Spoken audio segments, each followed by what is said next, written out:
ඕකේ. ප්ලේජරිසම් කියන්නේ මොකද්ද? ප්ලේජරිසම් කියන්නේ ඇත්තටම කොපි කිරීමද? නෑ, කොපි කිරීම නෙමෙයි, අමුයෙන් කොපි කිරීම.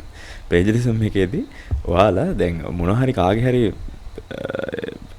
මොකක් හරි මේකකින් අපි දෙයක් ගන්නවා.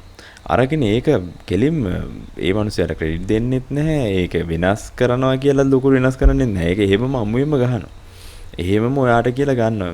ඒ කියන්නේ Google එකේ බලන්න plagiarism කියලා ගහපු ගමන් plagiarism is present in someone else's work or ideas as your own with or without their consent.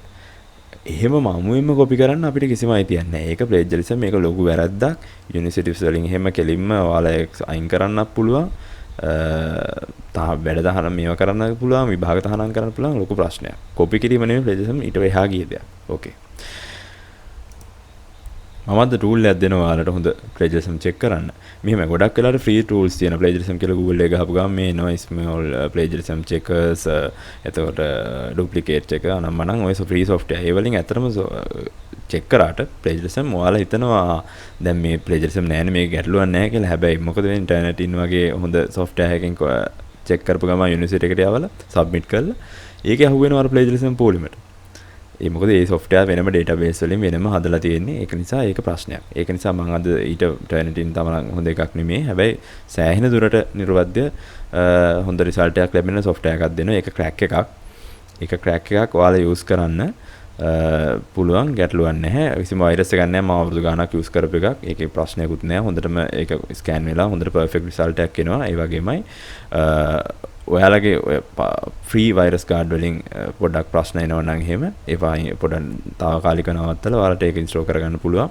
Kaspersky වගේ හොඳ වයිරස් කාඩ් වලින් ප්‍රශ්නයක් වෙන්නේ නැහැ. ඕකේ. අපි බලමු දැන් කොහොමද ඉන්ස්ටෝල් කරගන්නේ. ඊට පස්සේ plagiarism check කරන්නේ කොහොමද කියලා. ඕකේ.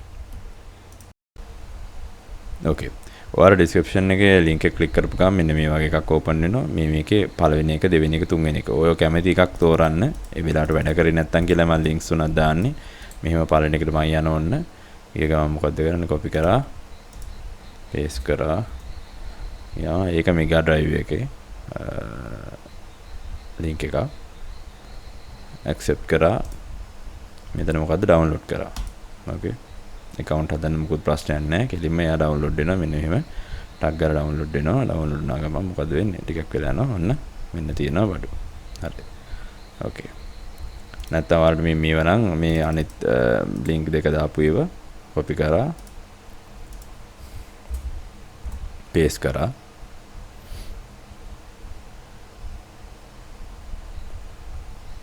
මේවා Google Drive link. okay. මේ පුරන්න නෙමෙයි, මේ මෙන්න මේකේ බා ගන්න ඔබන්න. මේ signal ඇවිල්ලා බා ගන්න ඔබ ගම. මොකද වෙන්නේ? එයාට ගාලා download කරනවා මෙතනට අර file එක. okay. මේ තුන්වෙනි එකත් ඒ වගේමයි media file එකක්. ඔයාලා දන්නවා මේවා ගැන. okay. මම මේ ගැන කතා කරන්නේ නැහැ. අවශ්‍ය නම් comment කරලා අහන්න පුළුවන්. හරි. okay. බාගත file එක මෙන්න මෙහෙම තියෙනවා. okay. දැන් මේක මෙහෙම මේක right click කරා. ඔයාට 7 zip හරි මොකක් හරි win zip win row එකක ඔයාලට පුළුවන්. ඔයාලා extract කරන්න දන්නවා කියලා මම හිතනවා. extract here කරනවා මම. කරපු ගමන් මෙයා password එකක් අහනවා. ඒ password එක දෙන්න ඕනේ මෙන්න මේ අංකේ. 25යි 46යි බලන්න 25යි 46යි 85යි 9. 25යි 46යි 85යි 9. මම මේක දෙනවා දීපු ගම. okay. අන්න මේ ෆයිල් එක ආවා. මම දැනට මෙයා රීඩ් කරනවා. okay.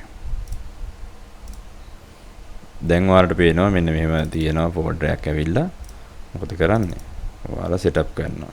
folder ඇතුළට ගියා. මෙන්න මෙහෙම එකක් තියෙනවා. plagiarism checker. double click කරා open කරා setup කරනවා. English next.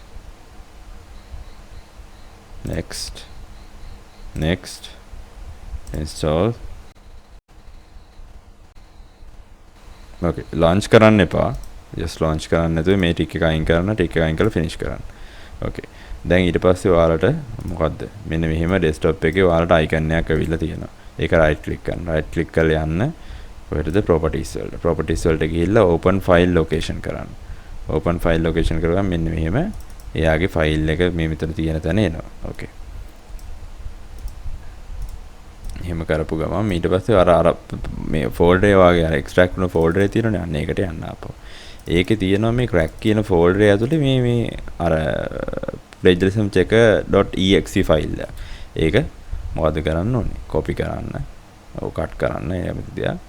මම කොපි කරනවා. ඊට පස්සේ මොකද කරන්නේ? අර දැන් අපි ඕපන් කරපු තැන තියෙනවනේ. ඕපන් කරපු තැනට මේ කියන්නේ C එකේ program files වල plagiarism x තැන තමයි තියෙන්නේ. ඔයාලගේ operating system එකේ තියෙන C නම් C එකේ program files වල plagiarism checker x එක තියෙන්නේ. එතනට කරා paste කරා replace කරා continue කරා. okay. හරි. දැන් crack වුණා. දැන් ආයෙ ඒක ගැන බලන්න දෙයක්වත් නැහැ. මේක ඕන නම් delete කරලා දාන්න. දැන් හරි. මේක තමයි plagiarism x software එක. දැන් මම මේක open කරනවා.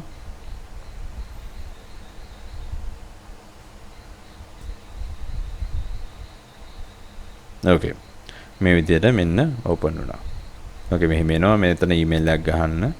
මොකක් හරි එකක් ගහන්න. මේක ඇත්තටම වැදගත් නැහැ. ඒ වුණාට මොකක් හරි ගහන්න නැතුව මේක වැඩ කරන්න බෑ. මම මේකෙන් දැනට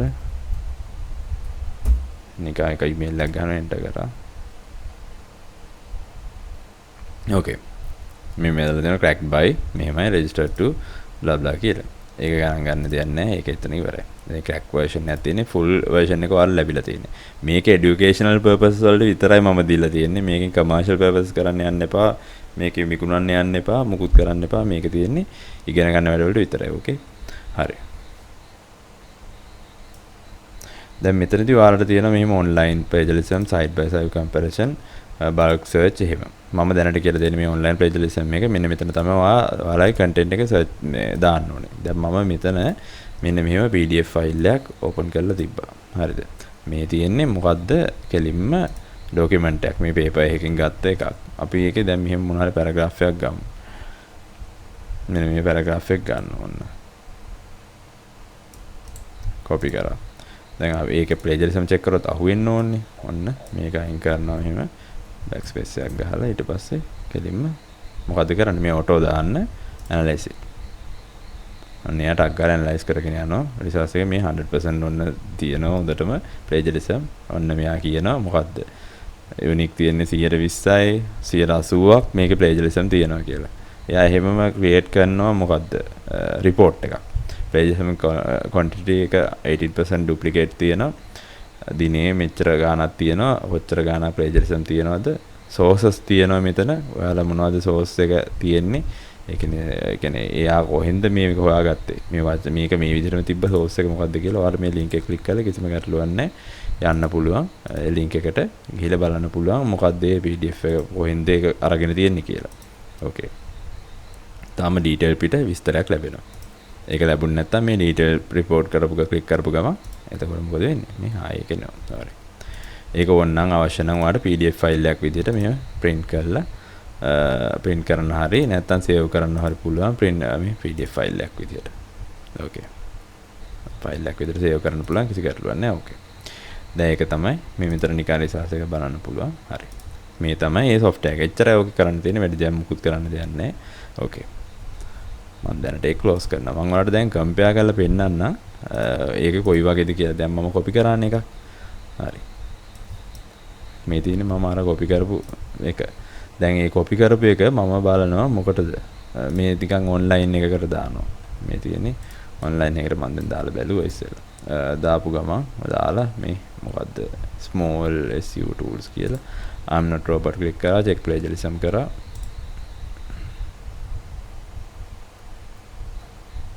okay. දැන් මෙයා check කරගෙන යනවා. මෙන්න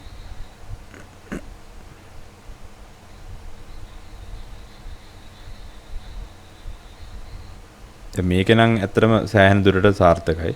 මේ ෆ්‍රී ටූල් එකේ 180ක plagiarism වුණා 120ක unique result එකක් තියෙනවා. අර මගේ ඉස්සෙල්ලා ටූල් එකේ තිබ්බ ගානම වගේ ඇත්තටම ආව මේකේ. මේ ටූල් එක ඇත්තටම ටිකක් සාර්ථකයි. ඒනට හැමතිස්සෙම මේක ෂුවර් කරන්න එපා. මොකද මේ ටූල්ස් වල වෙලා තියෙන එක එක වෙලාවට එක එක content එක දැන් මේ කැලිම copy කරලා ගත්ත හින්දා එන්න පුළුවන්. දැන් හිතන්නකෝ මම එහෙම මෙහෙම අර පොඩ වෙනස් කරලා දැම්මා කියලා. එතකොට මේවල මුකුත් වෙන්නේ නැහැ. ඒක නිසා ඒ වගේ ටූල් වැඩි යූස් කරන්න එපා. අර software එකේ තාම බොහොම සාර්ථකයි. මම අවුරුදු ගාණක් යූස් කරලා තියෙනවා. Turnitin වගේ තියෙනවා කිසිම ගැටලුවක් නැහැ. අපි බලමු තව නිකන් හම්බෙන් දාපු මේකට හරි plagiarism කියලා ගහපු ගමන් එන එකකට හරි මේ duplicate checker. okay. අපි ගිහිල්ලා මේකටත් දාලා බලමු. okay. මම දැම්මා. මේකත් අන්න drop කරා check plagiarism. දැන් මේ ටූල්ස් වලින් කරපු ගමන් අර තරම් රිසල්ට් එකක් එන්නේ නැහැ. පොඩ්ඩක් දැන් අමුවෙන්ම දැන් අරක කොපි කරපු හින්දා එහෙම මෙයි. නැත්තම් වෙනස් කරා කියනක පොඩ්ඩක් හරි එතකොට වෙන්නේ මෙයාලට හොයාගන්න බැරි වෙනවා. ඒකේ ප්ලේජරිසම් ගාන සහ සෝස් එක හරියට දෙන්නේ නැහැ. ඒ වගේ ප්‍රශ්න තියෙනවා. අර software එකෙන් ප්‍රීමියර් software එකක් ඒක ක්‍රැක් එකක් නේ. ඒක නිසා එයා හරියට ඩීටේල් පිට විස්තරේ දෙනවා ඔක්කොම. ඕකේ. මේක කියන 90% ප්ලේජරිසම් තියෙනවා කියලා. හරි. මේ තියෙන්නේ කොහෙන්ද ඒ වගේ සෝස් උත් දෙනවා. මේකත් ටිකක් සෑහෙන දුරට සාර්ථකයි. ඊට මම අර ඉස්සෙල්ලත් කිව්වේ ඔයා වෙනස් කරලා දුන්නොත් ඔයා කියන්නේ දැන් එහෙම අමුවෙම කොපි කරන්නේ නැතුව වෙනස් කරලා පොඩ මැද්දේ වෙනස් කරලා දුන්නොත් මේ ෆ්‍රී ටූල්ස් එච්චර සාර්ථක වැඩ කරන්නේ. ඔයාම බලන්න චෙක් කරලා. ඕකේ. අපි බලමු Grammarly තියෙනවා. ඉතින් Grammarly බලන්නත් පුළුවන් බලන්න. Grammarly හැබැයි නිකම් ෆ්‍රී version එකෙන් බෑ. Grammarly එකේ මේ ඔයාට ප්‍රීමියම් version එක තියෙන්න ඕනේ. ඒකෙන් පුළුවන් ඒ ප්‍රීමියම් version එක තියෙනවා නම් ඔයාට new ගිහිල්ලා ඔයාට පුළුවන් මෙතන මේ paste කරලා done plagiarism check කරන්න දුන්න ගමන් එයා check කරලා plagiarism කියනවා ටිකක් වෙලා යනවා please wait. ඕකේ මේ තියෙන්නේ 92ක් plagiarism තියෙනවා. එයා තමයි හොඳටම ගත්තේ. plagiarism තියනවල මෙන්න ඔයාට source එක දෙනවා. කෙලින්ම එක source එකම දෙනවා ලස්සනට. ඒ Grammarly ඒක ඉතින් premium version එකනේ. ඕකේ. අර software එක අච්චර කරන්න තියෙන්නේ. එහෙනම් ඒක use කරන්න. thank you very much. copy කරන්න එපා. පුළුවන් තරම් ඒක අර මෙහෙමයි. අපි දැන් හැමතිස්සෙම නිර්මාණයක් කර දැන් මේ ගොඩක් වෙලාවට කරද්දී අතරම ගොඩාක් දේවල් වලින් sources ගන්න වෙනවා අපිට. අදහස් ගන්න වෙනවා කිසිම ප්‍රශ්නයක් නැහැ. අදහස් ගන්න වෙනවා අපේම වචන වලින් ලියන්න ඊට පස්සේ ඒ ගන්න දේ එතකොට කිසිම ගැටලුවක් වෙන්නේ නැහැ. thank you very much. මේක වීඩියෝ එක like කරන්න, subscribe කරන්න. ඊළඟ වීඩියෝ එකකින් හම්බෙමු.